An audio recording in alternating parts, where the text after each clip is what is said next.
Panglima TNI ungkap berhasil tangkap beberapa KKB dan sita senjata. Panglima TNI Yudo Margono mengungkap perkembangan terkait kelompok kriminal bersenjata di Papua. Yudo menyebut sudah berhasil mengamankan beberapa anggota KKB. Yang jelas kita sudah berhasil menangkap beberapa KKB dan sudah menyita beberapa senjata dengan operasi teritorial. Operasi Damai Kartens yang kita laksanakan bersama Polri, kata Yudo kepada wartawan di Lanut Halim Perdana Kusuma, Jakarta. Minggu Yudo mengatakan pihaknya tidak akan gegabah dalam melakukan pembebasan sandera pilot Susi Air, Philip Mehertens yang disandera sejak Februari lalu. Kita selamatkan dengan cara-cara yang persuasif. Karena kalau saya serang dengan kekuatan kita nggak ada artinya, masih banyak korban yang mati termasuk pilotnya, ungkapnya. Mantan Kepala Staf Angkatan Laut itu menjelaskan, operasi militer bisa menimbulkan banyak korban jiwa, termasuk kemungkinan pilot yang tewas. Mereka KKB pasti sudah ancang-ancang kalau diserang TNI. Pasti pilot akan dibunuh sama mereka. Nanti difitnah TNI yang membunuh atau Polri, ucap Yudo. Sebelumnya, Yudo menyebut sudah mengetahui letak penyanderaan pilot Susi Air tersebut. Namun tidak ada target waktu pembebasan. Tidak ada tenggat waktu membebaskannya. Karena memang tempatnya ini lain. Jadi penyanderaan ini lain dengan yang lain, pungkasnya. KKB sandera pilot Susi Air awal Februari tahun 2023. Artinya sudah 2 bulan Philips di tangan Kogoya dan kawan-kawan.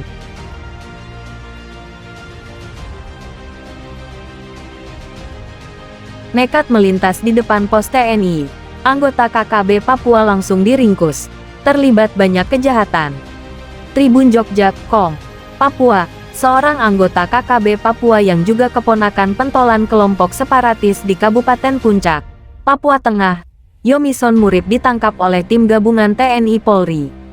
Keponakan Numbuk Telenggen tersebut ditangkap tanpa perlawanan di depan pos-pos TNI di Kampung Wako, Distrik Gom, Kabupaten Puncak, Papua Tengah, pada Rabu tanggal 5 April tahun 2023 kemarin.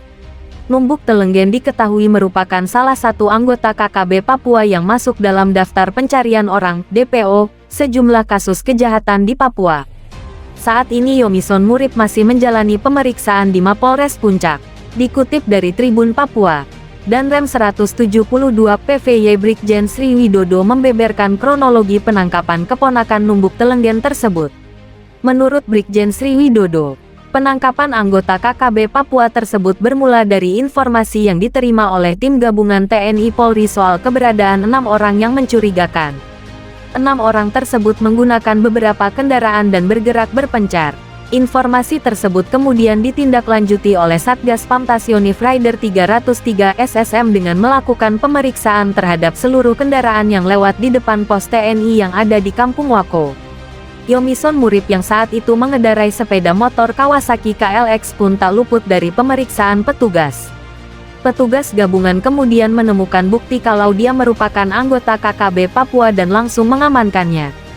Pukul 11.42 waktu Indonesia Timur dilakukan pemeriksaan terhadap 1 orang yang mencurigakan yang menggunakan motor KLX dan ditemukan bukti foto dan video yang bersangkutan berhubungan dan merupakan anggota KKB, ujar Widodo melalui pesan singkat, Kamis tanggal 6 April tahun 2023. Polisi juga menyita sejumlah barang bukti saat menangkap Yomison Murib. Dari Yomison Murib, personel kami mengamankan barang bukti berupa uang tunai 4,7 juta rupiah, 1 buah KTP, 1 buah noken, 1 buah HP, dan lainnya, kata Widodo. Sementara itu Kepala Operasi Damai Kartens Kombes Faizal Ramadhani mengungkapkan setelah diamankan, Yomison Murib langsung dibawa ke Polres Puncak untuk pemeriksaan lebih lanjut. Faizal memastikan, Yomison Murib sudah masuk dalam salah satu daftar pencarian orang (DPO) dan memiliki beberapa catatan kejahatan. Sepak terjang Yomison Murib, menurut Brigjen Sri Widodo, Yomison Murib merupakan anggota KKB yang sering beraksi di wilayah Ilaga, Kabupaten Puncak. Setelah diperiksa, Yomison Murib mengaku sebagai keponakan dari Numbuk Telenggen, pimpinan KKB, dan mengenal sosok Lekagak Telenggen yang merupakan pimpinan tertinggi KKB di wilayah Puncak. Sementara menurut Kombes Faizal Ramadhani, Yomison Murib pernah terlibat dalam sejumlah aksi kejahatan. Di antaranya, Penembakan terhadap tukang ojek bernama Udin yang meninggal dunia pada tanggal 14 April tahun 2021 di Kampung Eromaga, Distrik Omukia. Dia juga terlibat pembakaran tower BTS pada tanggal 3 Januari tahun 2021 dan pembakaran helikopter APMI 815 milik PT Ersa di Bandara Aminggaru pada tanggal 11 April tahun 2021. Yomison juga terlibat penembakan terhadap anggota Ops Nemangkawi pada tahun 2021 lalu di Kampung Olenki. Pada tanggal 27 April tahun 2021 lalu, tutur Faizal. Penembakan tukang ojek Udin. Tukang ojek Udin 41 ditembak mati KKB Papua di Kampung Eromaga, Distrik Omukia, Kabupaten Puncak, Papua. Dibawa ke Timika, Kabupaten Mimika, Kamis tanggal 15 April tahun 2021. Kepala Bidang Humas Polda Papua Komjen Ahmadi Mustafa Kamal mengungkapkan kronologis kejadiannya.